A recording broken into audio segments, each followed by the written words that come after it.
A lo largo de 2022, los medios de comunicación no pararon de dar escalofriantes datos sobre un aumento de muertes, debido a una sustancia que se ha coronado como la droga que más muertes ha causado en la historia. Estamos hablando del fentanilo, un opioide sintético, considerado 50 veces más potente que la heroína y 100 veces más que la morfina. Tan solo 2 miligramos de fentanilo puede ser una dosis letal. Para que te hagas una idea, 2 miligramos es algo más que 2 granos de sal. Y esta precisamente es la cantidad que ha provocado miles y miles de muertes, especialmente en los Estados Unidos. Un país que lucha día a día por controlar el imparable tráfico de consumo de fentanilo en sus calles. En el 2011, la oxicodona era la principal droga ligada a muertes por sobredosis en el país, pero fue sustituida por la heroína entre 2012 y 2015, pero ninguna llegó a superar los 20.000 muertos esos años, según los datos que maneja el reporte de las autoridades sanitarias estadounidenses. Algo que se hizo el fentanilo en el 2016, convirtiendo su pico en una línea casi vertical. Pero para seguir sorprendiéndonos, a principio de década, el fentanilo se superó a sí mismo registrando un récord histórico de muertes por sobredosis, que según los Centros de Control y Prevención de Enfermedades del país, llegó a la cifra de 78.056 fallecidos. En el caso de la heroína, uno de los derivados del opio más conocidos, la cantidad de muertos durante el 2020 en realidad disminuyó respecto al 2019. En el 2020 murieron 13.214 personas por una dosis letal de esta droga, mientras que durante todo el 2019 la cifra fue algo más de 14.000. Esto nos indica que ya no se consume la heroína a los niveles que se hacía antes. Pero si piensan que la cosa acaba aquí, pues no.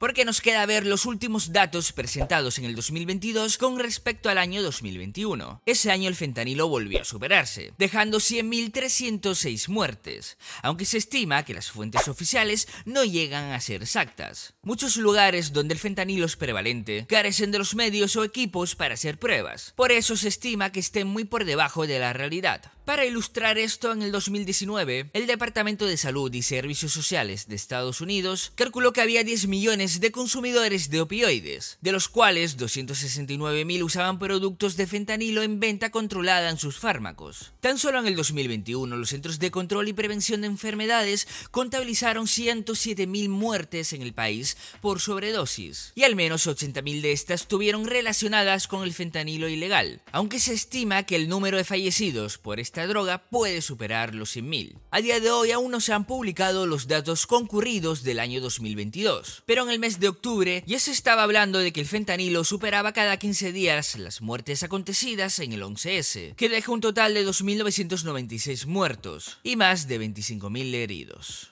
¿Pero qué ha causado que esta sustancia se haya convertido en el número 1 de consumo y muertes? En primer lugar, no voy a explicar qué es el fentanilo, porque ya lo hice en un interesante vídeo que te dejaré en la etiqueta de la parte posterior derecha de la pantalla, donde explico sus efectos a niveles psicobiológicos. Y en segundo lugar, tenemos que hablar de los varios factores que han hecho aumentar esta epidemia en los Estados Unidos. Para empezar, el negocio ha cambiado. Muy de vez en cuando llega un producto como este, como sucedió con el Windows para el mundo de la informática. Es simple economía. Comparada con otras sustancias como la marihuana o la cocaína, por ejemplo, el fentanilo es muy barato de elaborar y replicar. No requiere de grandes terrenos ni mucha mano de obra. Y los precursores químicos, poco regulados que hay que decirlo, son muy fáciles de conseguir en el mercado internacional. Además, su transporte es muy sencillo. Un simple sobre con 1 kilo de fentanilo puede drogar a una población entera. Según la Administración de Control de Drogas de Estados Unidos, 1 kilo de fentanilo en polvo se puede transformar en 1 millón de pastillas de 1 miligramo, que en el peor de los escenarios pueden venderse en $10 cada una o hasta en 20. Es decir, ese kilo de fentanilo puede generar ingresos de hasta $20 millones. En comparación a su costo de producción es ínfimo. La DEA estima que no rebasa los $2.000. Otro dato que juega a favor de la economía de los narcotraficantes son las dosis necesarias de fentanilo para potenciar otras drogas, como la heroína. Es muy baja y por ello su producto es sumamente rendidor. El lado oscuro de esa característica es que la dosis letal para cualquier persona que no haya desarrollado todavía una resistencia a los opiáceos es apenas de 2 miligramos en el cuerpo. Pero esto mismo puede pasar al revés. El fentanilo ilegal se mezcla con otras drogas como la cocaína, heroína, metanfetamina y MDMA, causando un aumento de potencia en sus componentes químicos. En ambos casos, la alta potencia del fentanilo o de las otras sustancias aumenta tremendamente el riesgo de sobredosis, especialmente si la persona que consume la droga no sabe la cantidad exacta de estas sustancias en la mezcla. Así que puede subestimar las dosis que está tomando y sufrir una sobredosis. Las autoridades estadounidenses señalan a México como uno de los principales traficantes del fentanilo hacia su territorio. Según el secretario de Defensa Nacional, aunque la droga no se sintetiza en México, sí hay rutas mediante las cuales esta sustancia llega a territorio nacional, muchas veces en polvo desde países asiáticos, entre los que destacan China e India. Y aquí el polvo se procesa para poder transportarlo en diferentes presentaciones: pastillas, ampollas, gotas secas sobre papel, frascos de gotas para los ojos, rociadores nasales, entre otras. Se sabe que el narcotráfico ha cambiado su mercado por las enormes cantidades incautadas de fentanilo que ha confiscado las autoridades de Estados Unidos los últimos 4 años. Y recordar que no podemos añadir los datos de 2022, porque estos análisis llevan un tiempo de estudio, y lo más seguro es que se publicarán después del primer trimestre de 2023. Otro factor acontecido es que apenas hace 2 años el mundo sufrió un parón, debido al confinamiento vivido a nivel mundial por la COVID-19. A pesar de que la pandemia implicó más restricciones y dificultades en el tránsito global, los cárteles mexicanos superaron estos obstáculos gracias al empleo de nuevas técnicas de procesamiento y a los cambios recientes en la dinámica de trasiego de drogas duras en los Estados Unidos, según el último informe de la Administración para el Control de Drogas. Si a esto le sumamos el trastorno de ansiedad o estrés que vivieron millones de personas a causa del confinamiento, y también todos aquellos que estaban en tratamiento o saliendo de una adicción, pues los números no dejaban de crecer. Además, por ejemplo, la naloxona es un medicamento que se emplea en las personas que están pasando por una sobredosis de opioides, para controlarla y potencialmente salvarles la vida. Y lo que ocurrió es que el acceso a esta medicina se había visto fuertemente limitado por la pandemia. Y aunque estamos hablando en todos los casos de Estados Unidos, México también se está llevando lo suyo. Ha crecido la preocupación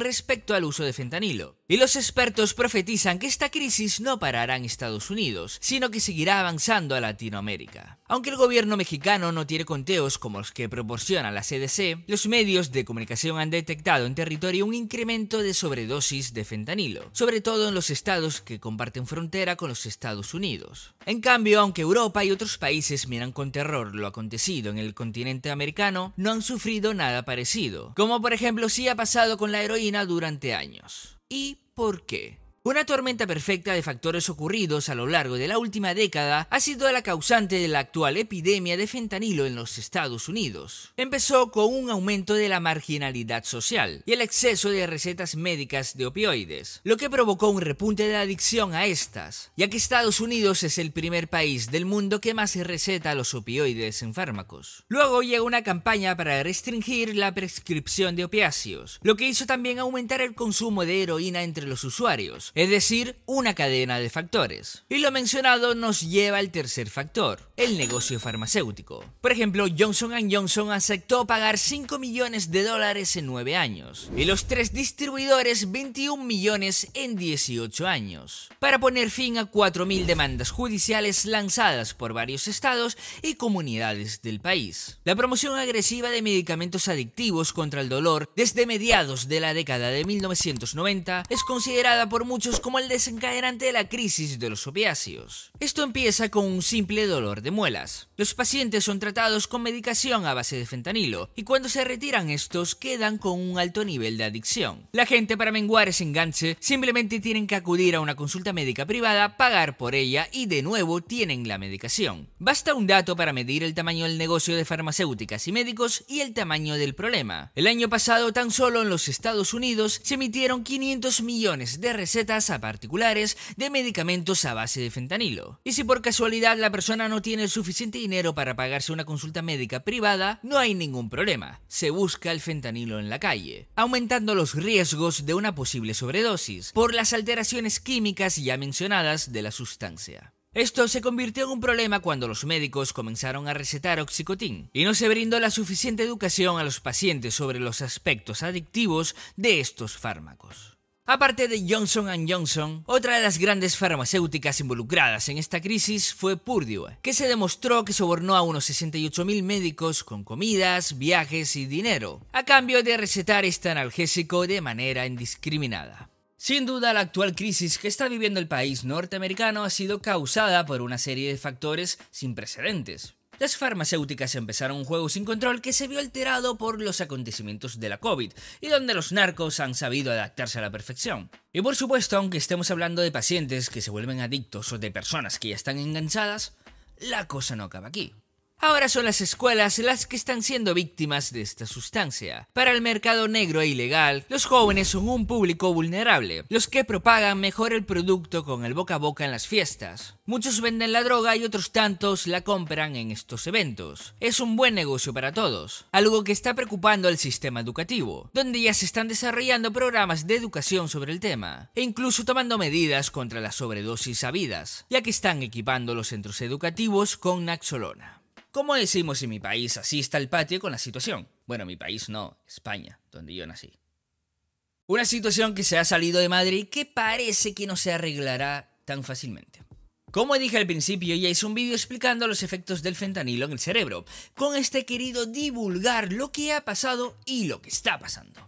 Porque como dicen por ahí, la educación e información es poder.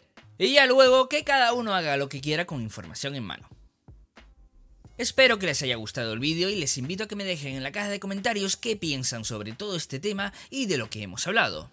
Y si tú o algún familiar tuyo han sido adictos al fentanilo, también sería muy interesante que contaras tu experiencia, porque nunca sabes a quién puedes ayudar.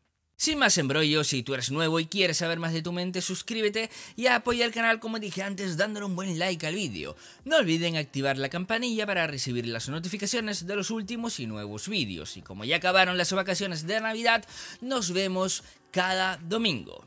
Sean felices y portaos muy bien.